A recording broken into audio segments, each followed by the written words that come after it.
the Utah Jazz get destroyed by the Oklahoma City Thunder, but there's some things to be excited about. There's some things we need to chat about here.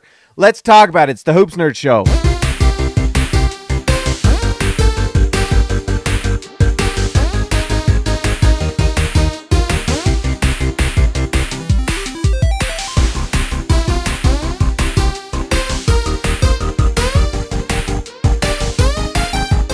All right, guys, before we get started, let's just give a shout out to our sponsor, PricePicks. Go to PricePicks.com and use promo code HoopsNerd.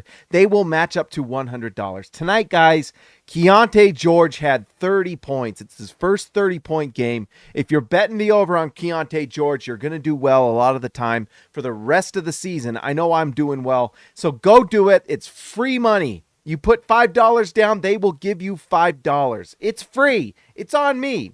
And if you do it, it supports the channel, helps me out. I would appreciate it, guys. Go to PricePicks.com, use promo code HoopsNerd. All right, let's just get into this. While we bring this down, let's just acknowledge that the Oklahoma City Thunder are great. And it was something that I talked about on my little Twitter account, that I thought they would be arguably the potential number one pick in the Western Conference. And guess what? They are pretty much almost there. I think the Wolves are the only team there that are better than them. Let's bring it up. But Shai Gilgeous-Alexander is fantastic. He's a top 5 potential offensive player with what he does. I don't know if he's a top 5 player just because of the defensive aspect. You've got to consider that. But offensively, he does some special things. And then Chet Holmgren is looking like the runaway rookie of the year. Look at that. Number 2 in the Western Conference, and the Jazz get smoked by him. So should we be all that surprised? They're that good. And the Jazz aren't good right now, especially when they're resting like half of their team. So anyways, we shouldn't be surprised the Jazz get beat tonight. They definitely were not going to win this game when they rested John Collins, Lauri Markkanen. Walker Kessler did not play. You know, that's pretty much that's the story. But there were some things to be excited. I mean, I don't know if excited, but to be happy about if you're a Jazz fan from this game. But you know what else? I really liked Cason Wallace in the draft, and he's fit in. I don't think he'd be doing this type of thing with the Jazz, although I did think he'd be maybe better than we think. But he's playing on a team with a bunch of stars, and all he has to do is exactly what he's good at, and that's defend and shoot the three. And he's doing exactly that. If you look at this, 2 for 4 from 3, he just shoots it lights out. 2 assists, 1 steal. He plays off of Shai Gilgeous-Alexander, Chet Holmgren. What a nice role for him to be in. So this OKC team has been doing for years what the Jazz are just starting to do, and they're reaping the benefits. I mean, Shai Gilgeous-Alexander is an absolute beast. I mean, 30 points on 70% shooting. He's just phenomenal. 7 assists, 4 rebounds, 3 steals. I mean, what else can you say other than how good they are? But this Jazz team, we can go through it a little bit. Ochai Agbaji gets the start. We're still not seeing the impact from him offensively that you would like to, although, you know, Oklahoma City is a solid basketball team. They're number 2 in the Western Conference for a reason. The toughest conference. And they're winning against a lot better teams than the Jazz, and so we shouldn't be too surprised. But I would like to see more impact from Ochai. We're just not really seeing it, which is disappointing. It's a bummer. I would like to see him take a leap, and I don't know if that's ever going to happen. I think he's going to be on the Jazz, honestly, for a while because, you know, there are not a lot of teams out there are going to be putting up big-time money for Ochai Agbaji, so he's the type of guy that you can keep on this team. You know he can shoot the three. You know he's an athlete. He can defend and do some things. And we might be seeing a little bit of a ceiling for Ochai Agbaji because he is an older player, a 4-year college player.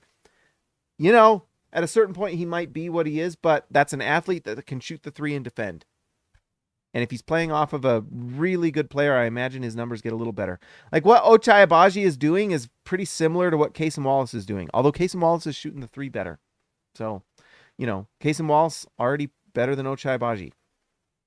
But that's okay. Ochai has a chance to get a little better and probably improve on his above the break three and things like that. Simone Fontecchio.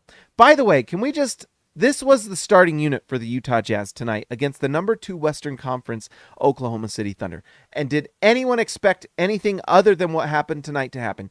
If you did, then I would love to know what it is that's giving you, that type of positivity.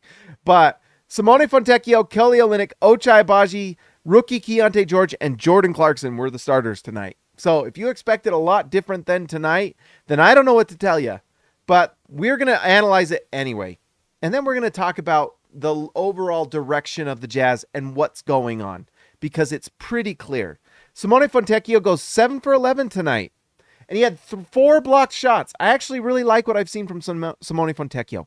We're going to talk about some of the things that were victories for the Jazz tonight outside of the actual game, because they lost the game by a lot. You know, the score was down by 14, but that was because Keyonte and Colin Sexton came back late when the Thunder brought in their end of the bench guys, but they were down by like over 30. So this was an absolute blowout. But Simone Fontecchio was putting up these numbers against their starters. Now, Simone Fontecchio, what I loved when I was near the game against the last game they played against the Clippers, is Simone Fontecchio battles. I don't know if it's effective, but he definitely tries. You know, it kind of reminds me of Bojan Bogdanovic, how there's effort and he tries, but I don't know how effective it really is.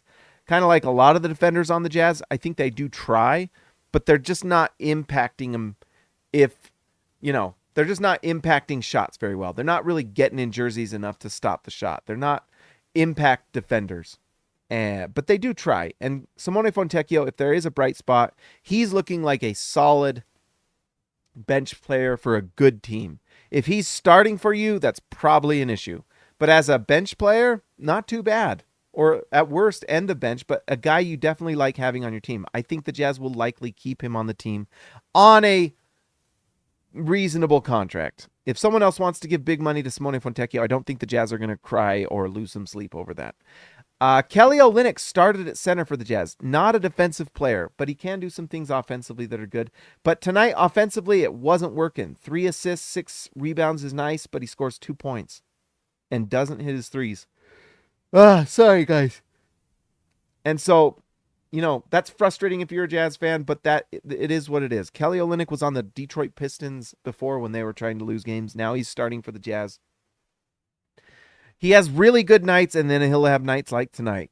And you know what? It is what it is. But when Kelly Olynyk is on the floor, the ball at least moves, and that's one thing that's nice.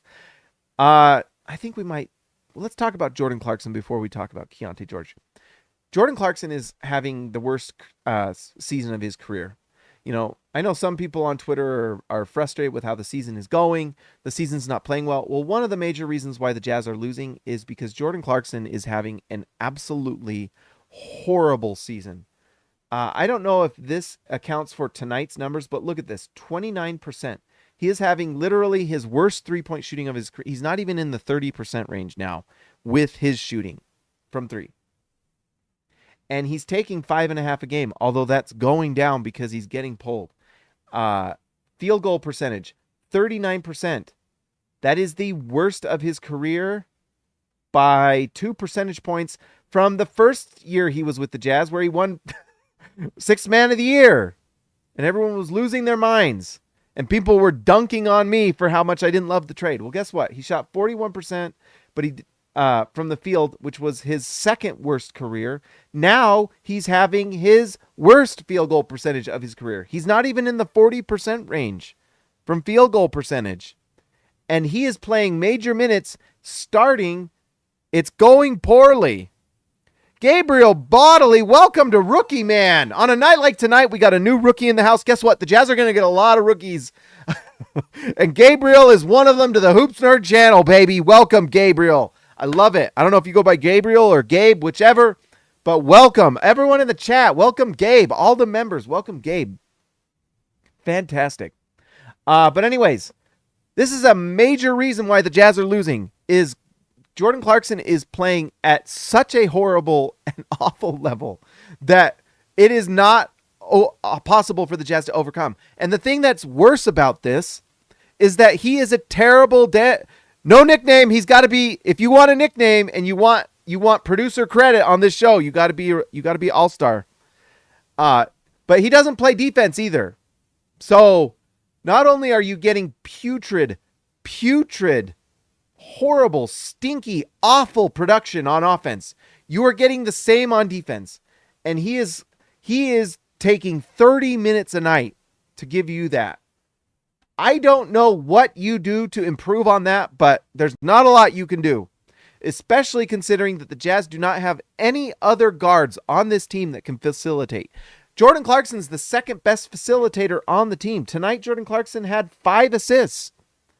He is the on the floor because the Jazz have no other facilitators. They don't. They're all either, they don't have them. All the guys that rested tonight aren't facilitators either. So Lauri Markkanen, John Collins, Walker Kessler, they're not facilitators either. So the reason Jordan Clarkson is playing is because the Jazz do not have anyone who can pass the ball at an effective level outside of Keyonte George. That is why the Jazz are losing a lot of games right there. The other reason, Lauri Markkanen's not playing. He's their best player, and they haven't had him for how many games now? A lot. I think it's at least 8 now. It's bad. And so you're relying on Jordan Clarkson a lot, and guess what he did tonight? 3 for 13 from the field, 0 for 4 from 3. 5 assists is nice, but he was a minus 25. And guess what? The body language is terrible. He might be one of the worst players on the floor in terms of attitude and body language. It's bad. It's bad. Tinfoil hat time. Don't hate me. Maybe the Jazz should shop Lauri. We're going to talk about it, Gabe. We're going to talk about it. It's not all. By the way, Hoops Nerd Channel is a safe space for truth and ideas. And that's where this place is going to be. And that's something to consider, Gabe. Now, I don't think they actually have to trade him. They aren't winning. The Jazz record with Lauri Markkanen is 4-11. And the last 7 games that Lauri Markkanen played before he went down with injury, he had 1 assist. And I'm not exaggerating. It was bad. It was bad. Now, the shooting's great. The offensive numbers are great. They're awesome. They really are. But the facilitating is not. And the defense, I would say, is average, I guess. He's a high-level rebounder, but I don't know if his defensive numbers and from the eye test, if he really impacts things all that much. I don't know. But we'll see. But they may not have to trade him. But it's certainly something that should not be off the table either. But let's talk about that in a minute.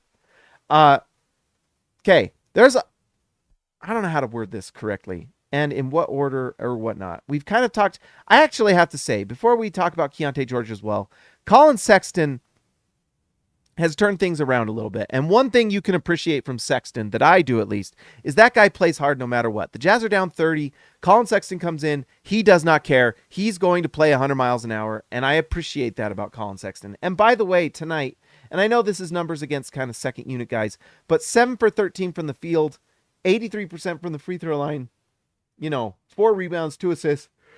Sorry, it's late. I'm tired. You got to like it. You got to like that attitude. Now, I don't know if players love playing with Colin Sexton because the ball just doesn't really move when he has it.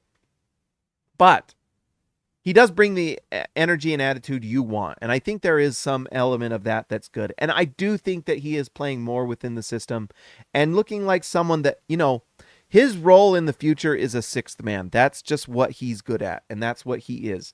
It's 15 minutes a night off the bench, scoring the ball. That's what he does. And I think he's learning to play within the offense better. He's not trying to be the point guard of the future. He's doing what he's supposed to do, and I think it's working. When he takes the spot up threes, he knocks them down. He had 20 points tonight at an efficient level, and look at that, -1. And part of that is from the comeback for Utah. So nice to see. And that's a game where the Jazz were down by 30 at one point. So anyways, I like what I see from Colin Sexton. Talen Horton-Tucker, he plays pretty decent defense, but neither of these two guys, 3 for 7 from the night from THT, but he was a -19, 5 personal fouls, 2 turnovers. I like that he's long and that he does something like he fits within a good defense at times, I would argue. But outside of that, it's just not super efficient. Yes, he's 3 for 7 from the field, but he is just not a great facilitator.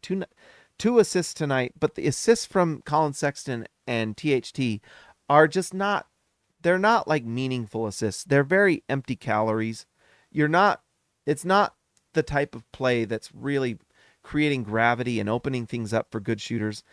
It's just not, it's just is what it is. And right now the Jazz are having Jordan Clarkson play 30 minutes a night. Tonight he plays 21, plays absolutely putrid. And then you have Taylor Horton-Tucker and Colin Sexton. And so you have these guys that are not great facilitators, not getting the ball to shooters, and it's just not working out. And by the way, the roster right now is just not great. Omer Yurtseven, he did not look great against Chet Holmgren at all. Chet Holmgren absolutely dominated this game. He was unbelievable. Chet Holmgren is unbelievable, and they got him with the number 2 pick. Absolute unbelievable pickup for them. What a great draft that was, by the way. Paolo Banchero, Chet Holmgren, awesome draft. Let's see. Let's talk about Keyonte George and Taylor Hendricks. Let's combine them because both of them showed great signs tonight, especially Keyonte George. Okay, Keyonte George is awesome, and I've been on this all season long. I was on this in preseason. It took me like half of a half in Salt Lake City Summer League for me to realize this guy's something special. I did not know that he was going to have this type of passing ability when I looked at him on film on college. I knew he could score the ball. And I even made by the way, this isn't revisionist history. For the SLC Dunk Draft, I drafted him, by the way. In the SB Nation draft, with all the SB Nation managers, I drafted him. I got him at 16 too. Freaking awesome. By the way, I believe I was able to get Asar Thompson with the first pick too. So that would have been pretty cool. But anyways, Keyonte George, I did not realize he had this type of passing ability. It's unbelievable. It's unbelievable. Tonight he has 7 assists tonight, 30 points. And what gets you excited tonight is the 10 for 17 from the field, 5 for 9 from 3. He's perfect from the free throw line, 3 rebounds, 1 steal, and a +5 in a game the Jazz lost by 14, and they were down by 30 at one point. And by the way, this includes him in the first half. Look at these plus-minus numbers. This is actually kind of crazy. -19 for Ochai, -13 for Simone, -19 for Kelly Olynyk. I mean, basically every player that had a minus on their plus-minus tonight is a player that's probably not going to be on this team in the long term. Look at that. Taylor Hendricks, +5. Keyonte George, +5. Anyways, he's putting these numbers up, and if anyone wants to argue that there was a lot of this is inflated by the second half, well, possibly, but he did really well in the first half as well. And that was when Oklahoma City Thunder was charging, and the Jazz, were at least somewhat close. They're down by 14 going in the half or whatever it was, but these numbers are going in the first half with the Oklahoma City Thunder playing their starters. Kasem Wallace is an elite level defender, and he's only going to get better. Keyonte George is going to be special, and I hope you guys are excited about it, because for every person that's not watching these games and complaining on Twitter and saying, oh my gosh, the Jazz are so bad, well, you know what? What we watched tonight is a sign that the Jazz have the point guard of the future already. They already have a core piece. And now guess what? All those guys resting, tinfoil hat time, Gabe. I don't know, what exactly is going on, but my guess is the Jazz are interested to see what Taylor Hendricks looks like. And guess what? 26 minutes, 3 for 6 from the field. He only hit 1 for 4 from 3. 8 points, but he's a +5. Look at this. 2 assists, 2 rebounds, 1 block. He's only going to get better. The impact is palpable when he's on the floor, and he wants to be better. Keyonte George wants to be better. I loved the quote it was a couple weeks ago, or not a couple weeks. It was about a week ago when Taylor Hendricks got his first real actual play time, and Keyonte George was excited about what Taylor Hendricks brings, especially defensively. Keyonte George knows, he gets it. He knows what Taylor Hendricks brings. Taylor Hendricks is going to be on this Jazz team for a long time, and he's going to be really good. We have already seen it. The Jazz, let's just start talking about big picture. And let's just start talking about direction and the Jazz front office and what's going on. This is what I wanted to talk about tonight. Did everyone get out of what they wanted from the postgame? Chris Dunn played for 24 minutes, was half decent. I like his leadership. I don't know. But let's talk about it. So I've been thinking about this, and I think, I've been talking a lot on Twitter and on this channel about how frustrating last season was. Well, guess what? We need to actually probably take a step back. In fact, let's go bring up Basketball Reference and go to last season. because the Utah Jazz deserve some credit for what they did last year. I know we've talked about all the things they didn't do, but let's talk about what they did do. Let's see. So let's go to 22-23 season. Let's go to schedule and results. When the Jazz knew they were looking to get a pick in the draft, they adjusted quickly. They thought they were going to be a bottom 3 team going into the season. I promise you that. That is what they expected. They did not expect to go 10-3 to start the season. And that was for 2 reasons. One, Will Hardy, when you give him the talent, is awesome. And you have good players with high character that play hard and have high talent and skill. When you have lots of skilled players on the floor, I mean, they went 10-3, you know? I mean, everyone wants to complain about Mike Conley. Well, guess what? When you gave Will Hardy someone like Mike Conley and you gave him, you know, the Jazz also started off with better players than they had midway through the year. Everyone talks about Mike Conley. Well, guess what? They also had, you know, Malik Beasley on the floor. They had, what's his name, that they traded to the Lakers, was solid for them in multiple games. They had, you know, Walker Kessler was playing amazing last year and better than he was this year, and he was coming off the bench. You had Lauri Markkanen playing most MIP level. And the Jazz traded all those guys away to get worse. They traded away Mike Conley to get worse. And guess what? Look, this is the last 10 games of the season. The Jazz won. They went 2-10. They made sure that they got that number 9 pick. And guess what? It actually worked. They have Taylor Hendricks, who looks great. He looks great. Yeah, some people were complaining that they spent the first 10 games of the season with the G League. Well, guess what? It got his legs under him. It was the right move. It was the right move. And it worked. Now he's looking more comfortable. And now he's getting 10 to 20 minutes off the bench. The Jazz are giving him those minutes. They are resting players to give him minutes. And it's working, and it's looking good. And guess what? Things are working out how the Jazz want them to. I know that there was a lot of talk from a lot of beat writers about how the Jazz were trying to make the playoffs, trying to make the play-in so that they could move their pick to the, ironically, who we're talking about tonight, the Oklahoma City Thunder. And I bought in a little bit, and I thought the Jazz would be better. I thought Keyonte George would start from game 1. He did not. He started game 9.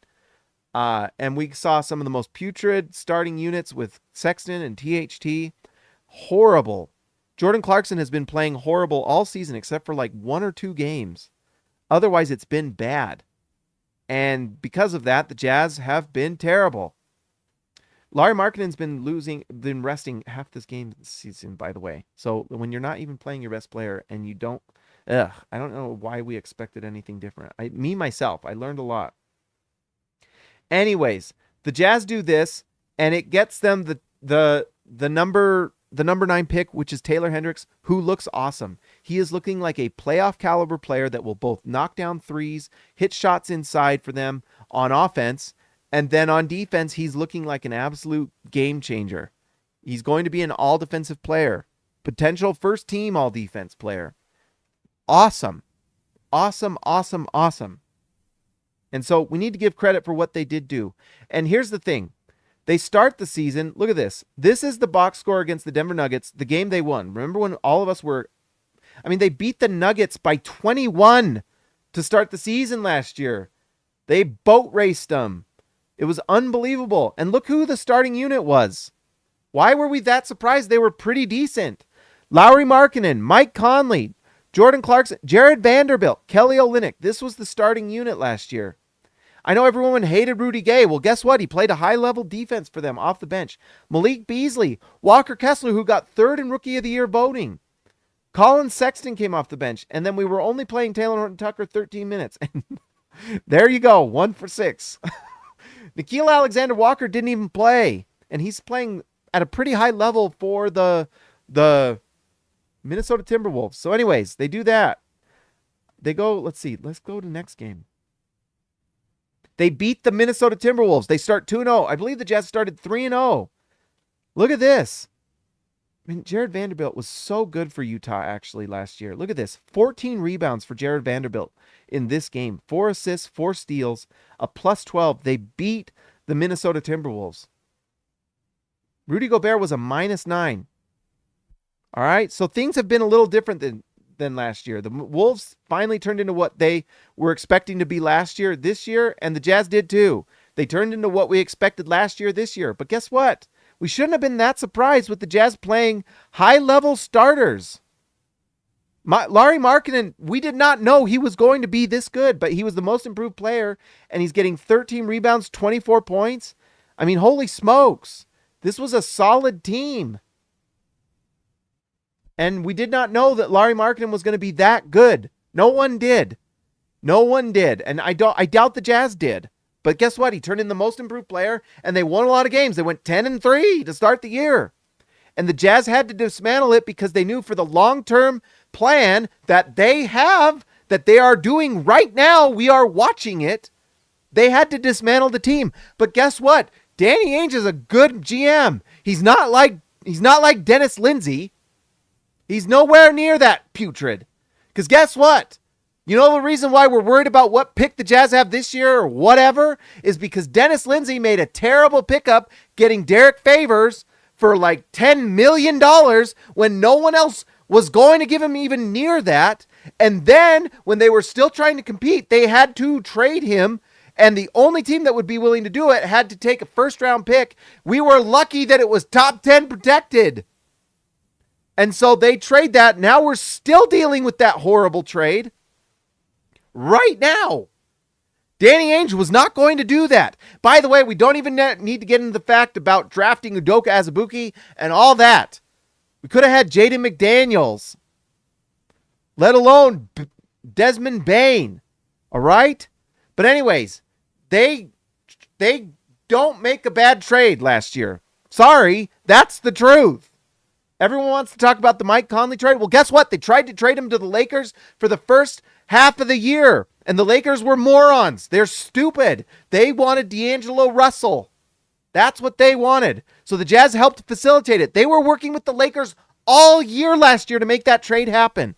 And the Lakers are paying for it now. They could have had Mike Conley, who's playing really well for Minnesota, but the Lakers didn't want him. You cannot trade a player to a team that does not want your player. You have to, it takes two to happen. And like we've talked about multiple times, if you want a trade to happen, you have to have the owners agree to it. So if you have a stupid owner with the Lakers, like Jeannie Buss, who's a moron, and you have their GM, who I forgot his name, who's also an idiot, they're trying to get D'Angelo Russell because they want to bring him back because they drafted him. There's nothing you can do. There's nothing you can do. Unless you want to give away players and have to give away assets to make it happen, which is what Dennis Lindsey did. That's what Dennis Lindsey did. He should not have traded Derek Favors. Now, if someone wants to act like there's some sort of genius on Twitter and talk about all the moves the Jazz did, oh, the Jordan Clarkson contract's not very good because look what he's doing. Well, guess what? The Jazz are going to trade him, but they're not going to do it until they get some sort of fair value back. And that may mean that he just can complain in a freaking locker room and punch Gatorade containers all he wants. But you're going to be on this team until we find a fair value for you. So if you're Danny Ainge and you are not going to make bad trades like Dennis Lindsey does, it means you have to have patience. All right? And guess what? We're going to get a 2027 pick. Guess what? That's going to be the Cam Boozer draft. It may be the year after. Either way, the Jazz will get a chance to draft a good player because they waited. And I know we did not get Victor Wembanyama. Believe me, I know. I know we didn't get Asar Thompson. I wanted him as much as you guys did. We did not get Bilal Coulibaly. I wanted him. We talked about it all last season. We wanted Bilal. I wanted him too, and he's awesome. But guess what? Taylor Hendricks looks awesome as well. So can we appreciate what we have? We have two young pieces that will build for the long term, okay? It's solid positioning for the Jazz. And if you want to talk about an actual plan, the Jazz are executing it right now. They have the coach. If anyone talks to you about the Jazz having a problem with their coach, they are wrong. They are wrong. He is really good. If you look at what's going on with the freaking Detroit Pistons right now, it's bad. It's bad. But even they are going to get solid players in the draft, but they should not have gotten the coach they did. I'm not even going into that. But the Jazz are established now.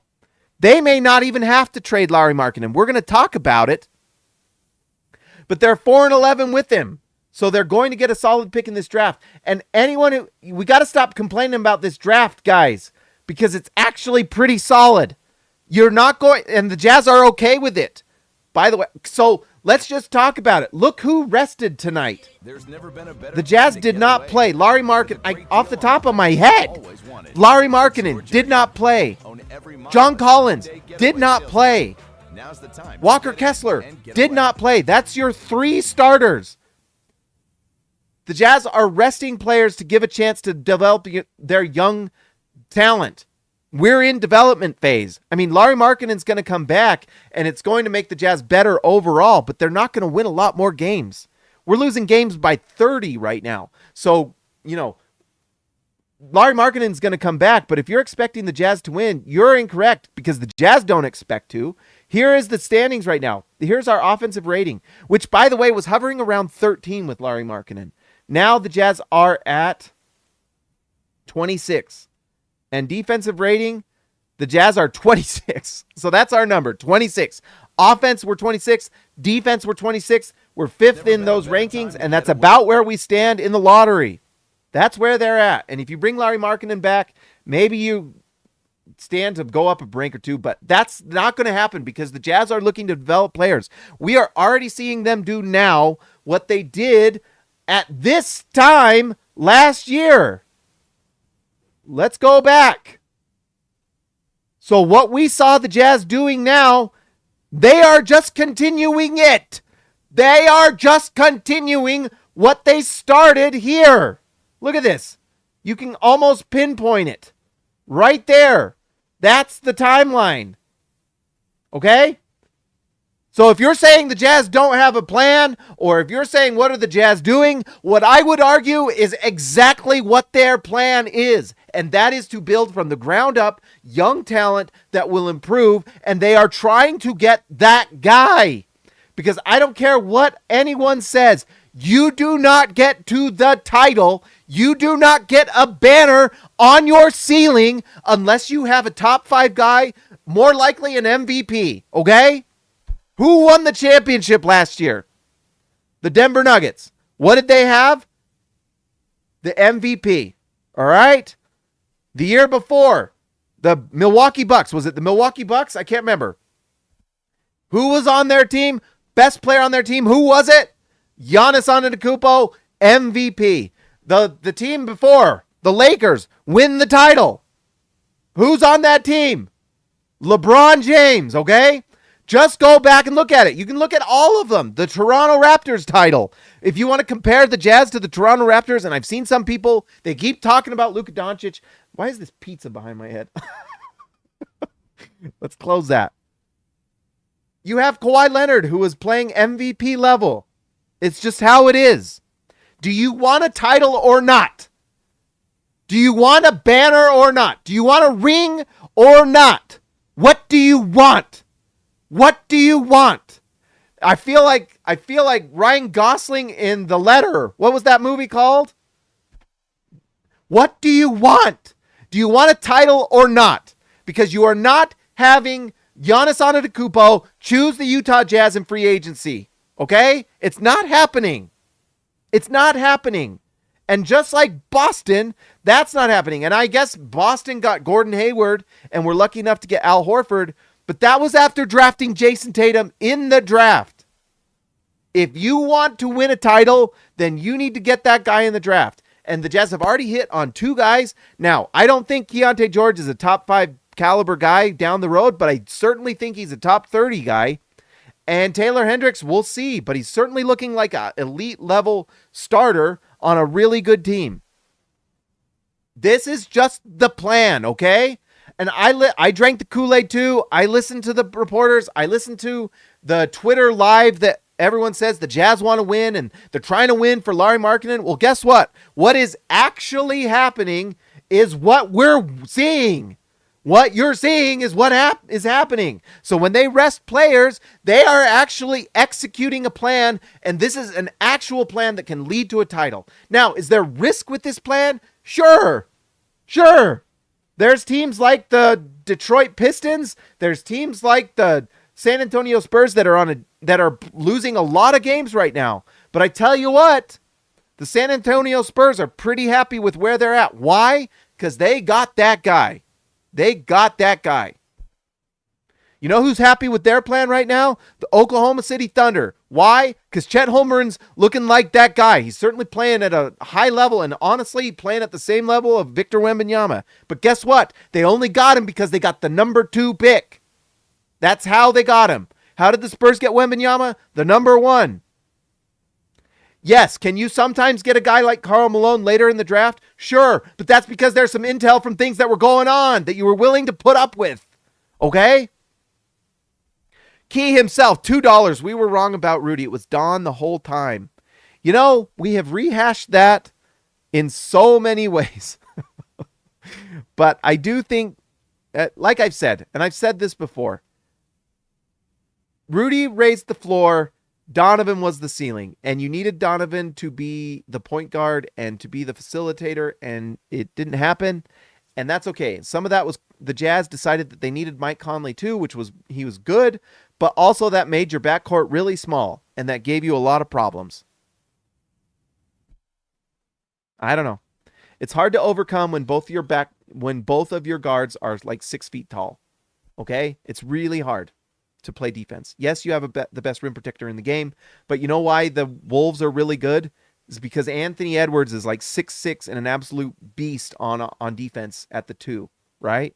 Jaden McDaniels is an incredible defender at the 3 that the Jazz could have drafted, by the way. And then also you've got Karl Anthony Towns. That team is huge. The Jazz were not big. I mean, there were times where Royce O'Neal's playing power forward and he's 6'3", 6'4". I mean, it's just poorly constructed. You had 2 stars, but the Jazz skipped steps. And maybe that's what we should talk about now. Because, dirty Jazz in with 199. What's happening is tanking. It is. It is. Now, the Jazz are going to bring back Lauri Markkanen, and they're going to look a little better. They're still going to lose games. But what you're seeing right now is what you're going to see the last third of the season. The thing that's crazy is that Keyonte George and Taylor Hendricks look pretty darn solid, and there's going to be nights where they look really good, and you're going to see some wins in there, you know? But what's happening right now is the plan, okay? This was the end of last season. Especially this, the Jazz deserve credit for that because they got Lauri Markkanen. Anyone who expected Lauri Markkanen to be as good as he was last year is lying because then he wouldn't have won Most Improved Player because everyone would have expected it, right? So they did a good job. Was it a perfect job? No. And there were some games they shouldn't have won. Like, beating the Charlotte Hornets last year. My gosh, how are we doing that?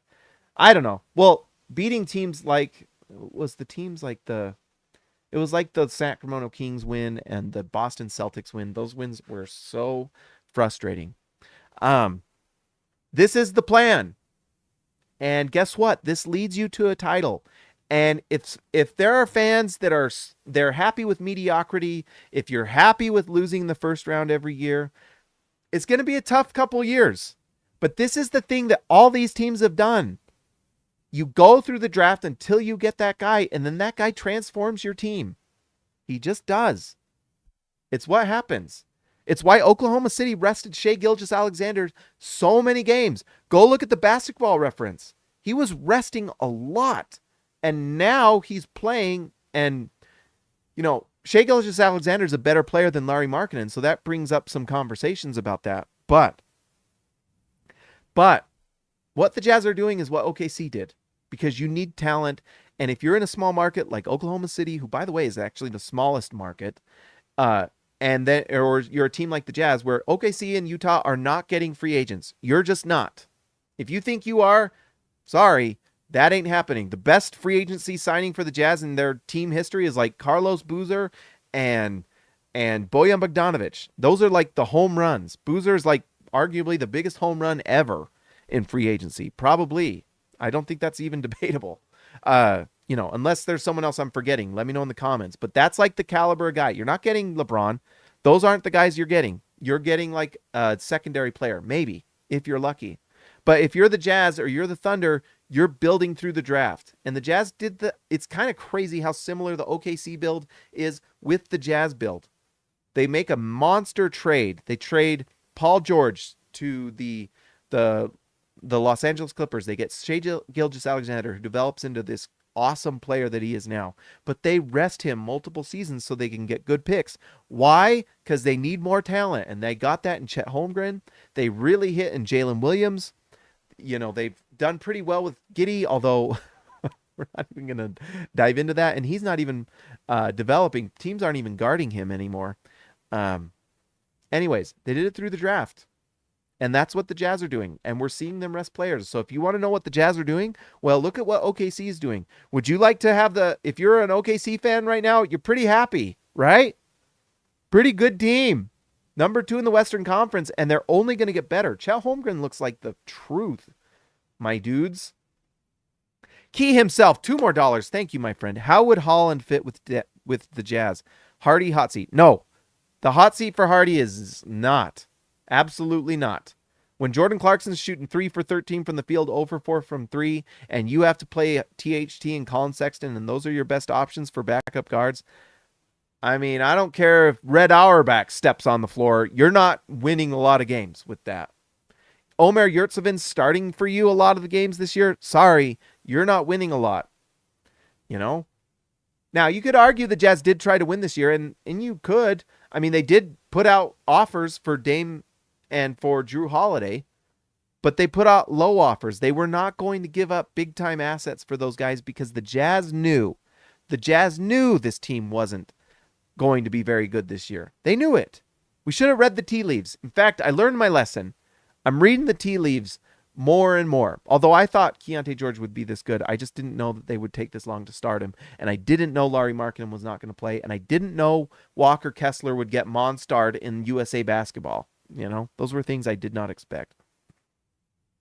But anyways, that's the plan. That's what's going on. And if you are someone that's happy with mediocrity, if you don't have any aspirations for a title, if you don't care about winning it all, but you just don't like to feel bad after losses, or you just like to watch the Jazz kind of beat up bad teams that are doing things the right way, only to lose in the first round in an embarrassing way, if that's what you like, it's going to be a rough couple years. All right? The way the Jazz are going to do this is through the draft. That is the way they're going to do it. Now, there's a possibility that they collect all these assets and they make a big-time trade for a big player. We've been told that, but I think that's a lie. I think that's a lie. I think the Jazz want to get that guy in the draft. Just like Boston did it. Just like OKC's doing it with Chet. Just like, you know, all these teams that get that big-time player in the draft, the Jazz want to do it too. That's what I'm seeing. If you see anything else, let me know. But, you know, I know what I'm being told by reporters, and I know what I'm seeing. And here's the thing. By the way, and this is something Ryan Russillo talks about, which I really appreciate. It's really good. And I'm no reporter. I don't have any sources. Once in a while, I have a few people send me a DM and let me know some things, and I'll reach out to a few people. But I don't have really any sources. Maybe. But anyways, what I do know is that sometimes you'll have agents and you'll have, and in this case, I think sometimes the Jazz, I don't know if this is going on, but I think they might put off a false scent. You know? They might do it for their own benefit, because then if other teams are following these reports and things, they see the Jazz are trying, blah, blah, blah. Who knows? But, you know, it may also be just to like improve the morale of the fan base, which is fine. Not everyone is a hoops nerd, right? Like all you hoops nerds out there on this channel, not everyone's like you guys. Not everyone pays that much attention. And if you hear an article that says the Jazz are going for it and blah, blah, blah, you're going to go buy some tickets. Okay? But for those of us out there, the sickos out there, the hoops nerds out there on this channel, we're not dumb. We see what's going on. And we call it like we see it. And that's why SLC Dunk exists. That's why the Hoops Nerd channel exists. That's what's going on. What we're seeing is what's happening. The Jazz are, you know, you can call it tanking, developing, building or whatever you want to call it. That's what's going on. That's what's going on. Key himself. Sorry, I didn't answer your first question. Who? $2. Thank you again, Key. You're the man. Keyonte George, Key himself. Key, by the way, is he your favorite? Is Keyonte your favorite player? Who would you draft with the number 1 pick in 2024? That's a good question. And how would Holland fit with the Jazz? So Ron Holland is a player that I actually think could turn into a nice starting player. I think the issue with Ron Holland is that I don't know if he has that ability to become a superstar, which is not a problem. But a guy like that, if he's getting drafted number 1 overall, does he think he's that superstar player? And is he going to be frustrated if you're saying, you're more like a 3rd or 4th option on a really good team, Because I like his size. There's pretty decent athleticism. I think he has defensive potential. Look at that, 2.4 steals, although the G League is hard to read sometimes. But I like him. I don't know if he's that superstar that you're looking for, but I think he would fit nicely. And maybe the Jazz would pick him number 1. Isaiah Collier is going to be nice. He might be the best player in this draft. And I think Jonathan Gavoni has him like number 1. And I think he's pretty awesome. 6'4", he's got good size. But you know what? I don't know if he's better than Keyonte George. And so I don't know, maybe you have 2 really good facilitating guards. Collier looks pretty solid. He looks nice. Sarr might be the number 1 pick. The size he brings, the athleticism, the shooting there's potential shooting ability there, but it's not obvious yet, which is why he's not the, consensus number 1. I don't know if I love Bucelis. Reisiger looks nice. He's shooting like 48% from 3. It's crazy. And he's got good size, and look how young he is. I mean, this is kind of Bilal right here, although Bilal has better handle and can drive. But I don't know what it is in the French water, but man, they are creating some incredible... Is Reisiger French? I can't remember. Where's he from? Yep, France. Look at this. Sarr, French. Reisiger, French. So much length and size and skill. It's crazy.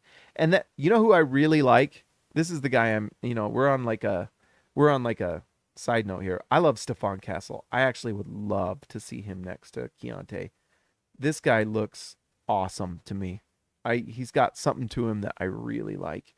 And if he's shooting the 3, look at that. He's rebounding as a guard, and he's got 6'6" size, 3 steals a game, 1 block. He looks like a beast. I'm a fan, dude. I think No Ceilings. I follow so many of these accounts, but I think No Ceilings has him as their number 1. And I might have him as my number 1 guy too, guys. I really like what I see from him. Topic has a long neck. All right. Well, that's what I wanted to say. If you're just a fan of mediocrity, then this isn't the season for you. But if you're a fan of wanting a team go for the championship, you want to go all the way, then this is the way it's going to happen. That's just how it is. And that's what the Jazz are doing. Danny Ainge doesn't mess around. I was listening to Bill Simmons the other day, and he talked about Danny Ainge and the Celtics and how, they knew that they held Kevin McHale too long. They needed to make that trade, and that's what changed things for him, where you understood, like, sometimes you've got to make the hard move to build for the future, and it's actually so much better for you long term. And we all know what happened with the Brooklyn Nets trade and all the picks that turned into Jason Tatum. By the way, it's what you need to have happen. And so, yes, is this painful right now? Sure. It's not fun to lose. It's not fun. Believe me, I can't believe I'm talking 48 minutes after the Jazz got just absolutely demolished. But this is the right way to go. It's the first time in team history for this Jazz team. They're trying a different way out. And that's probably what's hard for some of these Jazz fans. You've been doing it the same way for 30 years. You just win games every single season. You just get the best players available in free agency, but since you're not a free agency destination, you're usually getting, C-level players to fill in gaps. You're not getting over the top. You're never getting a number 1 pick because you're winning too many games. You've never gotten lucky with your lottery balls. The one time you kind of did it was with Darren Williams, and looked how that turned out. You trade up to get the number 3 pick, and what happened with Darren Williams? Well, he took him to the Western Conference Finals. You know?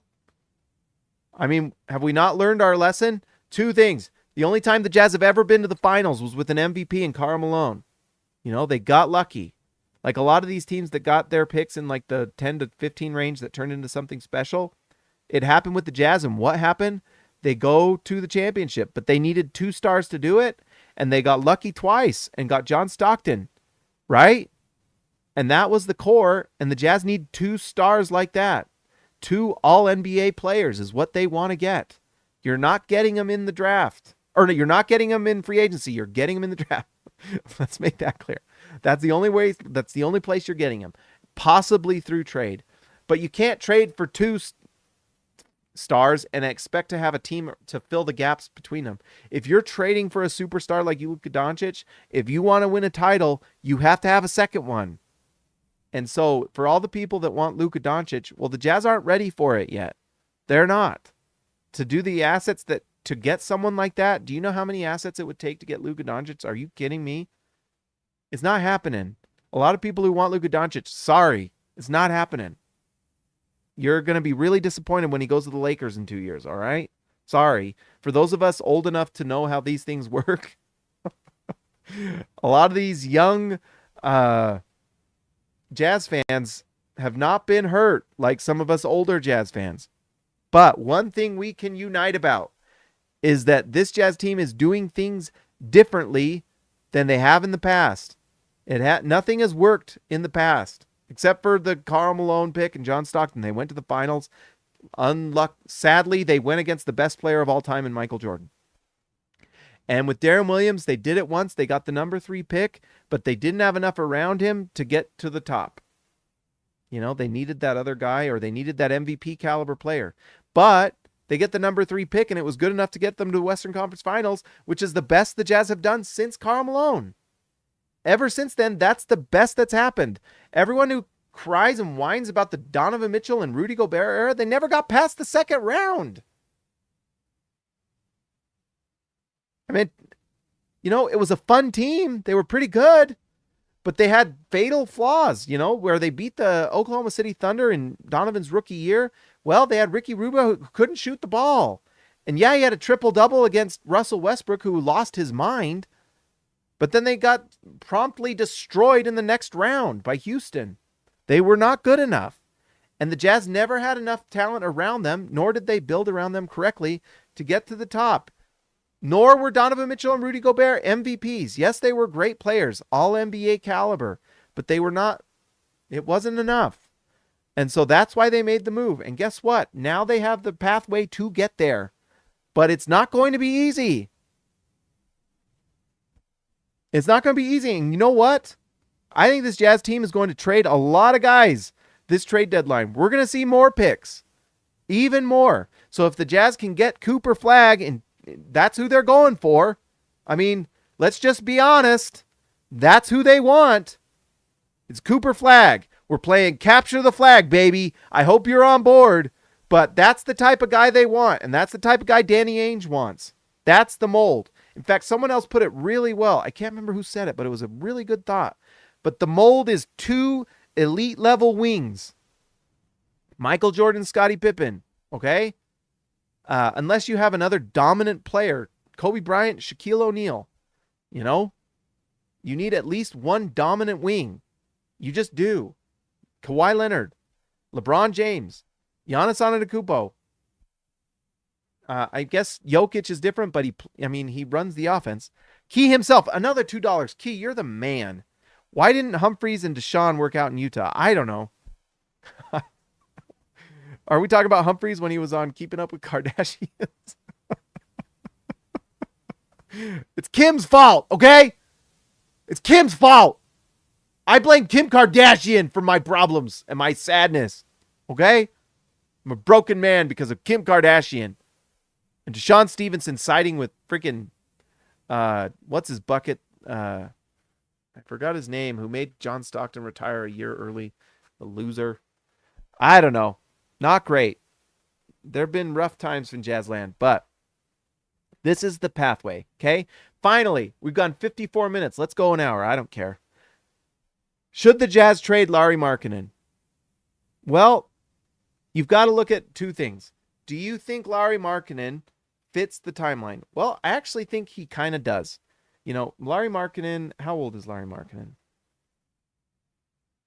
In fact, let's just go to it. If you're still listening to this, you are incredible, and I love you. But let's see. Lauri Markkanen, I believe, is like 28, isn't he? He's not as young as you'd think. 27? Oh, he's 26, so he's pretty young. So, of course, he absolutely fits the timeline. 26. He's younger than I thought. What would you, if you're going to, and this is just being honest, if you're going to trade Lauri Markkanen, what is the goal? Well, I think the goal if you trade Lauri Markkanen is if you want to be good and bad enough to get that guy in the draft. If you're really going for it. So you can go get Cooper Flag, you know, and the Jazz might. But here's the thing, is the Jazz might be bad enough with Lauri Markkanen to get Cooper Flag or someone like that, or Cam Boozer the following year. Speaking of Carlos Boozer tonight, Cam Boozer, his son, is incredible. He's going to be awesome.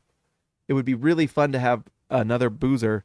DW to CB, we'd have to have someone, DW to CB, we'd need someone, Cam Boozer, your nickname would work again for the modern Jazz, but we just need a DW in there. Anyways, there's two reasons why you trade Lauri Markkanen. Do you think you can be bad enough to get Cooper Flag or someone like that in the draft and get that elite level wing that you're trying for? KG to CB, there you go. I knew you were here, DW to CB. That's why you're like one of the goats, man. Absolute goat on the channel here. Gabriel Bodley, Lauri's a year younger than Donovan Mitchell. Yeah, isn't that crazy? So Lauri Markkanen is 26, and he kind of fits the timeline, but there's two reasons you probably trade him. Do you think he makes you too good?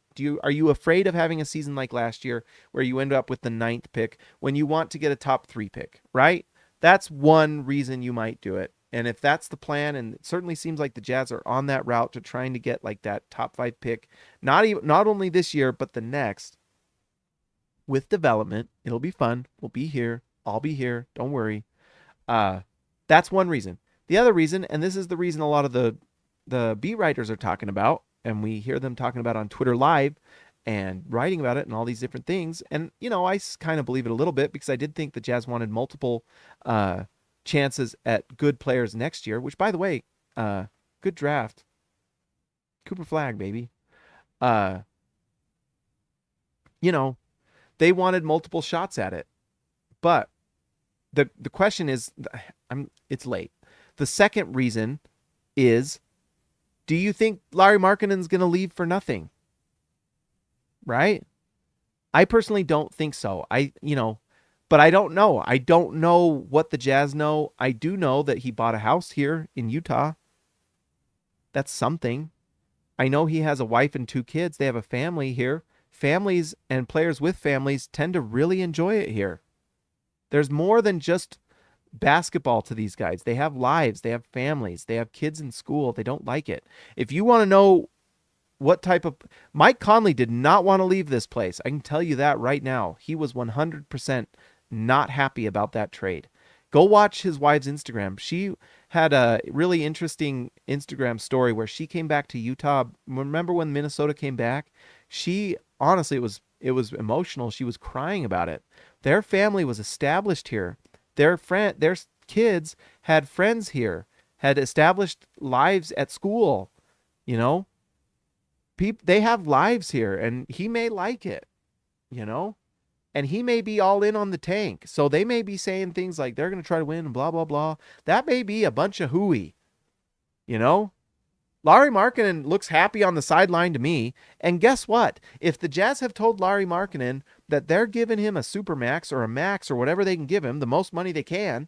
In fact, I think he might qualify. If he makes all NBA, I think he qualifies for supermax, and they probably just give it to him because pretty soon here the Jazz books are going to clear. Thank goodness. When you get Taylor Horton-Tucker off your books and players like that, Kelly Olynyk's going to fall off the books. Not going to make what he makes now. Kelly Olynyk makes a lot of money, by the way. Just as a side note. Look at this. Kelly Olynyk makes more money than you think. 3-year, 37. Let's see. Actually, maybe it's not quite as much as I thought. He's making $12 million a season. You know, between like THT and Kelly Olynyk. Let's look at Taylor Horton Tucker. 11 million. So like $23 million is going to come off the books. The Jazz are going to have the money to give Lauri Markkanen a contract. That's not going to be hard to do. And the fact is, they probably have, in fact, okay, it took an hour for me to hit the little light bulb, but I actually think, oh my gosh, here we go. I actually think that the Jazz doing what they're doing now probably is with the blessing of Lauri Markkanen. Right? If the Jazz were really worried about Lauri Markkanen going in free agency, do you think they'd be resting him this much? I mean, yeah, he's got some sort of hamstring thing. Yeah, the broadcast keeps telling us he was, we never really saw him come up lame in a game. We never saw him limping. I mean, he was struggling a little bit. I think they have his blessing. I think he's going to sign a max contract and just be here. And I think he's willing to be on the Shai Gilgeous-Alexander route. I think Lauri Markkanen's not stupid. These players aren't dumb. They know that sometimes it takes a certain type of thing to happen for a team to win a championship and be really good. And the Jazz have probably sat down with Markkanen and said, this is our plan. This is what we want to do. We would love for you to be a part of it. We would love to give you your money, have you be established here in Utah, let your kids grow up here, let them go to school. You don't have to worry about getting traded. But here's the thing. You're probably going to have to sit at certain times of the year. And you know what? There's worse things than sitting on the bench and getting paid $30 million a year to do it. Right? And I have heard things where Lauri Markkanen's tired of getting traded every other season. He's tired of going in Chicago. He's tired of going to Cleveland. He's tired of uprooting his family and going to Utah. I doubt he wants to get traded again just to win basketball games. My guess is he's got an idea of what he wants his long-term future to be, and if he gets a chance to win games with Utah, he's fine with that. But this is the way the Utah Jazz are going to win. And this is the other thing. Danny Ainge ain't like Dennis Lindsey. He does not negotiate, nor does he run a team from a position of weakness, like so many of this fan base seems to want them to do. He goes from, this is the Jazz, this is what the Jazz are doing, this is the value of our players, you can take it or leave it. By the way, another thing I've been thinking about, the Minnesota Timberwolves winning this year is actually so good for the Jazz. One, it doesn't matter because we don't have their pick. But two, there are going to be teams. Oh, dang it. Portland lost to the Clippers. They could have almost won that game. Dang it. That would have helped us out with our pick. Dang it. Detroit almost beat Indiana. For all the talk about Indiana, Detroit almost beat them. Anyways, Danny Ainge does not do things from a position of weakness, and he is going to do what it takes to win a title. He's done it. He put together a championship caliber team in Boston, and he's doing it here. And he knows what it takes to do it in a market like this. And the thing with Minnesota, and I almost lost my train of thought, but Minnesota being good is good for us. Because if they want one of our players that's playing well, if the Jazz do decide to make some sort of trade, then we're going to get good value for it. Donovan's looked great in Cleveland. He's looked great. Rudy Gobert is going to be the defensive player of the year again this year in Minnesota. That's great for Utah. It means that those trades, the perceived value isn't so bad.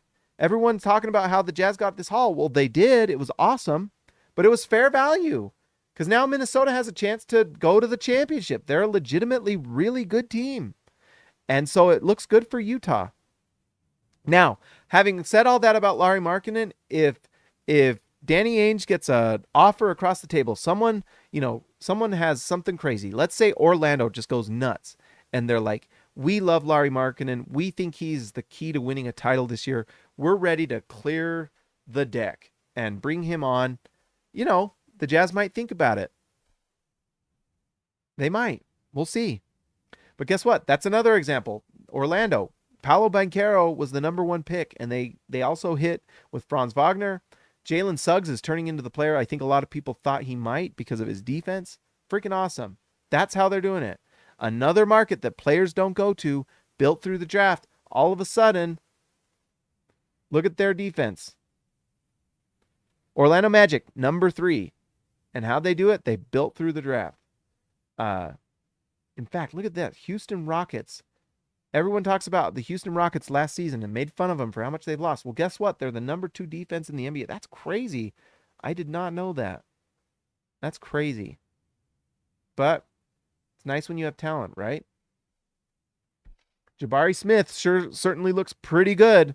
And they got him with the number 2 or number 3, whatever it was. I think it was number 2? I can't remember. Number 3, one or the other. I think it was number 2. And certainly looks pretty good. Honestly, revisionist history a little bit. Some people need to write because the Cleveland Cavaliers, actually Cleveland looking at pretty good. They got Evan Mobley, number 3. Although Jabari Smith's pretty solid for Houston.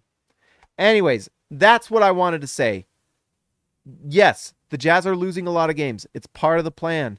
If you want to enjoy the season, here's what I would tell you. Enjoy these moments like tonight where you see Keyonte George figuring things out, going for 30-7. Are you kidding me? Jazz fans are losing their minds on Twitter, and our rookie point guard went for 30-7 and was a +5. 3 rebounds, a steal, 5 no, that's the wrong guy. 3 rebounds, 7 assists, and a steal. I mean, are you kidding? We're not going to win a lot of games, though. But guess what? Taylor Hendricks, 3 for 6 from the field. He's looking comfortable on the floor. +5 and a 14-point loss. Yes, that's garbage time, but come on. He looked so lost in preseason, and now he's looking like he's getting better with every single game. Now, I think the Jazz, honestly, their trade deadline, if anything, the Jazz need, if they can get a second-round pick for any of these guys, for Jordan Clarkson, anything, even taking on a bad contract to get rid of some of these guys. I think the vibes from Jordan Clarkson are not good. They're not good. And the Taylor Horton-Tucker is not buying into the vision, and these guys are going to get traded. By the way, can we not get any more clutch clients ever again? Ever again. Unless, here's the other thing, finally, and maybe we can end with this, but anyways, the Jazz got to trade these guys. If they have to take on bad contracts to do it, that's fine, but no picks to like help development. And that's only to help the development. It might be fine to just let Taylor Horton-Tucker play the entire year. And yes, is it fun to watch Taylor Horton-Tucker? Not all the time. No, it's not. But he honestly has some pretty good nights here and there. Anyways, if it helps us get a good pick in this draft, if we get, what's his name? Stephon Castle, and he looks awesome next to Keyonte, and then we get freaking Cooper Flagg. Are you kidding me? Are you for cereal? Are you cereal right now? Then that's pretty darn good. And then you've got a team that can go all the way. You really do. Cooper Flagg's going to be so freaking dope, guys. I'm telling you, that guy is going to absolutely dominate. That guy is going to be such a defensive monster. You combine him, I mean, I don't know. It's pretty crazy to think about. I know it's going to break my heart if we don't get him. But if we do. Oh my gosh. Won't that be awesome? I forgot what I was going to end on. Oh, well, you know what? Just enjoy these guys. Let's just see who we get in the draft. If the draft were today, what would it be? Oh, we got to play the music. I didn't prepare my music. I'm not prepared at all. I'm about as prepared on a scattering report as Jordan Clarkson is right now. Sorry. I had to throw it in there. All right, guys. So I know it's not fun to lose games, but this is the right way to do it. It's at least something different than what the Jazz have done for the last 30 years. What's the definition of insanity? Just doing the same thing every year and expecting a different result just so we can feel happy in our jumblies. No, that's not the way to do it. All right. DWCB, $2. James, what do you want? Let's see. There's 20th Super on a live stream. Oh my gosh, look at that. I'm not quite sure what that means, but I want Stephon Castle. So I want a high enough pick to be able to get him. Let's see. Boom. What do we get? Whoa, the Jazz get the number 3 pick. Everything was worth it, and we can all cheer. We get Isaiah Collier. Are you kidding me? I didn't plant that 20. Oh my gosh. I'm not quite sure I understand. I'm probably too tired to be smart right now. It gave me enough luck for Isaiah Collier. Guys, go look at Isaiah Collier. He looks like an absolute...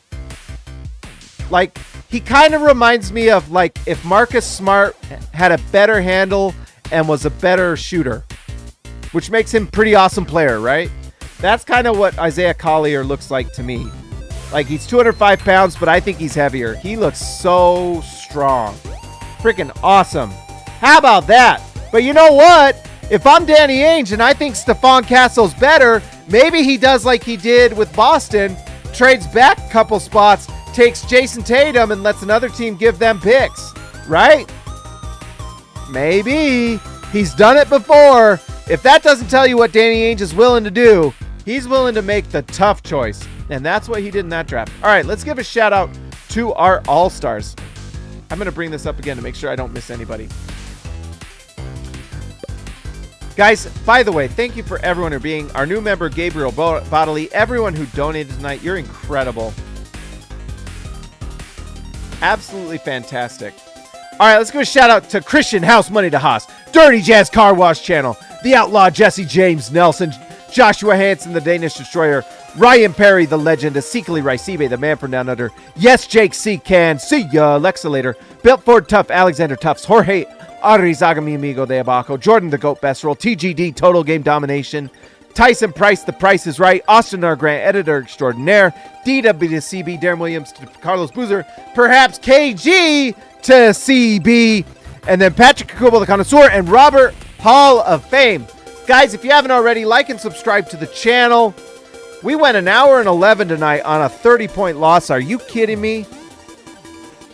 It's the right thing to do. It's the important thing to do. And I'm proud of the Jazz for doing it. They're doing the right thing no matter what. Take your losses like your vegetables. They're good for you. They're good for you. They're not fun, but they're good for you. All right, guys, I will talk to you next time.